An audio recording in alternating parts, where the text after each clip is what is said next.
Тағдырдың бұл қатал заңы, әрбіреуге шақ келтіріп, ауыр жүгін жүктейтін, сырым досы, чыным досы жасырмайтын, бүкпейтін, мен қазақ боп жаратылған, алай дүлей сол күні, қазақ деген ырғақ толқын, мұң жаралған, таусылмайтын, бітпейтін. Мен жыладым жалғыздықпен, өртті жылдарым мен айларым, тапқамын жоқ саябақтың салқын самал сайғағын, санамдағы стартап болған сағынышты өлең етіп, бытыраған бар қазаққа жеткізсем деп шыжылдап, бой тұмарғып келген кеткен құс біткеннің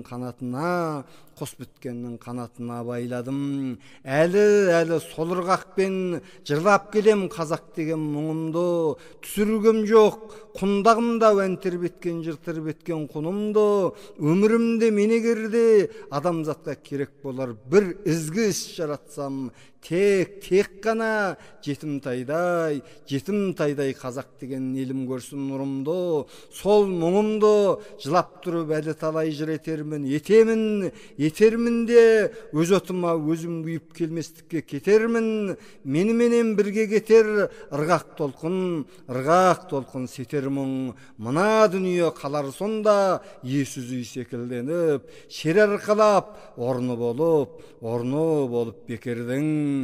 Менен кейін сетер мұңым көп байланған, сетер аттай таңнан таңға таңасар, аңсағандар арт жағымнан арман етіп, жырымды оқып балашар. Көрге күрек дұшпандарым бастабында санын соғып, алақайлап қуанып, ақырында алысатын ешкімі жоқ. Өз-өздері қаншық иттей таласар. Өкініш жоқ, құрыш көзім жойылса да, қылыш сөзім қылпылдаған қалпында, қалсын менің артымда сол қылыш сөз.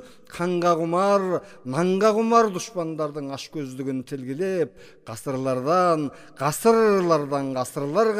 үлгі болып, нажағайдай жарқылда. Өлеңді жазып оқыған Байыт Қабанұлы.